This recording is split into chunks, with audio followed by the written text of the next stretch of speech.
Our last video, we left off with me flying out of Puerto Rico. The boys, on the other hand, stayed behind to continue the adventure.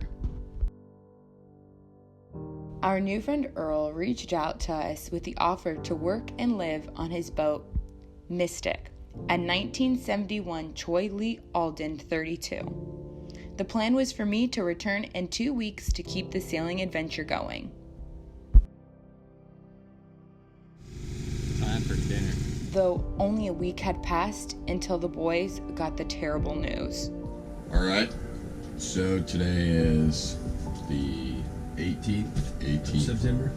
and Hurricane Maria is now right at our back door, and it's coming as a Cat 4 when it hits here.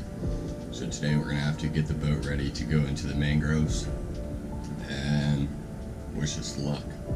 Here comes massive hurricane number 2.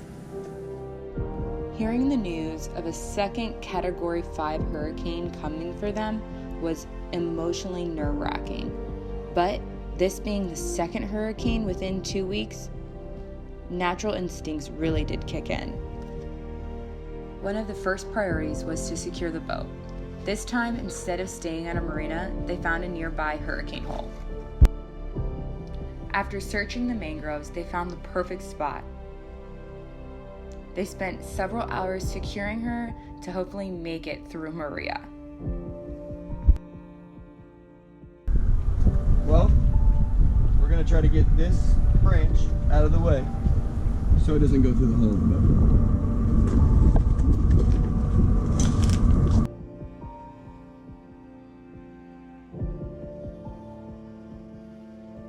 As they said their goodbyes to Mystic, they were in amazement with the amount of boats in the mangroves. All they could do was hope that this boat would not sink.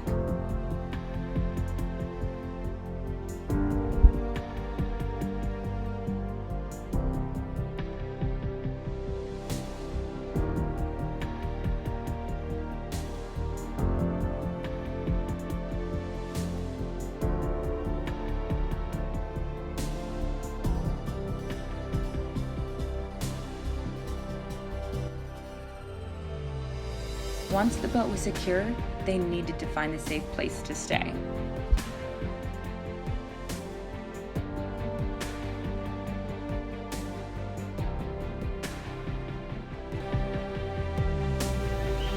So we're staying here in Rincon, Puerto Rico, with a gentleman named John, who owns a charter company named Fathom Fishing Charters. The house here is absolutely incredible. It's designed by rocket scientists. So the walls are 14 inches of concrete and steel throughout the whole house. Every wall here is 14 inches. The outside walls are 14 inches. The windows are rated for about 200 miles per hour. But the next best feature about this house is the basement is actually built into the side of a mountain.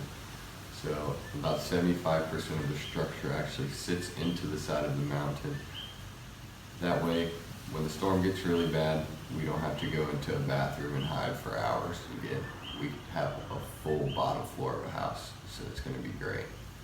So wish us the best of luck.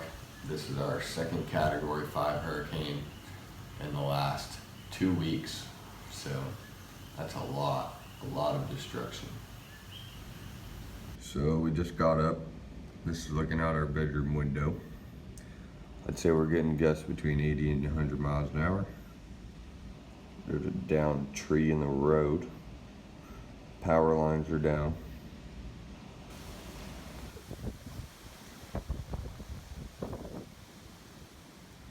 Hurricane Maria. Look. So I'm 6 feet tall. And this power line is about 5 feet tall.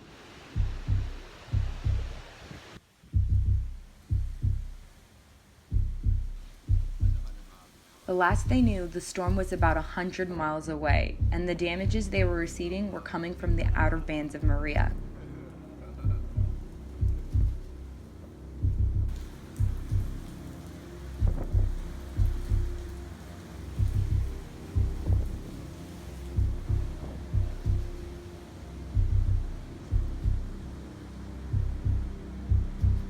All the trees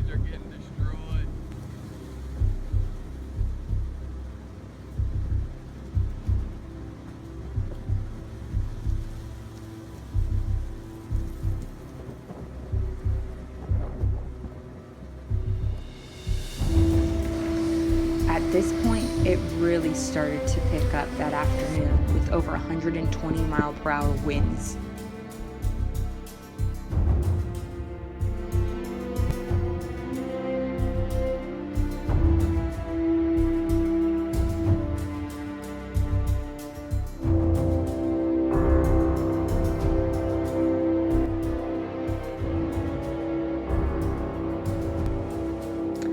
The owner of the home prior to the storm had sealed the doors with silicone to prevent the water from coming in, but had not thought about the drains on the balcony.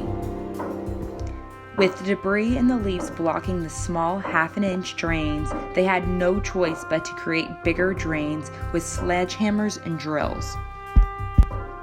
And with such harsh wind coming down at them, it was creating quite a challenge.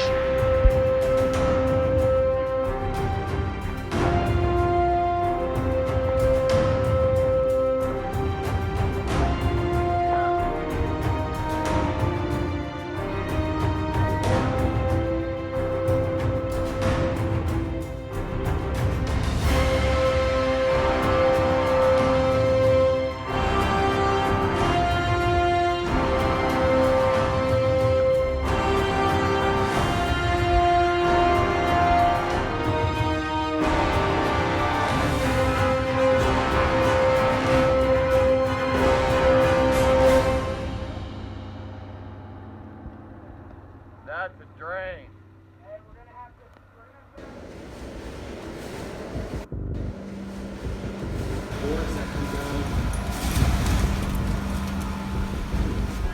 As the wind changed direction, it started to put pressure on the front door, and at this moment, they really started to fear for their safety.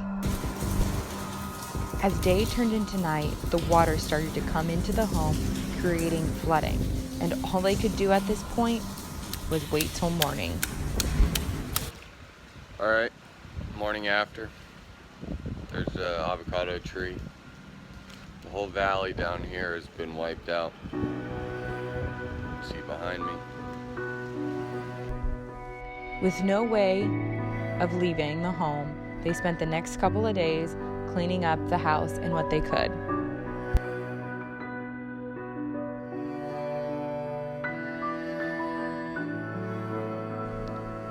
So guys, tune in next week to check out the damage of Puerto Rico and how the boys survived a month of devastation.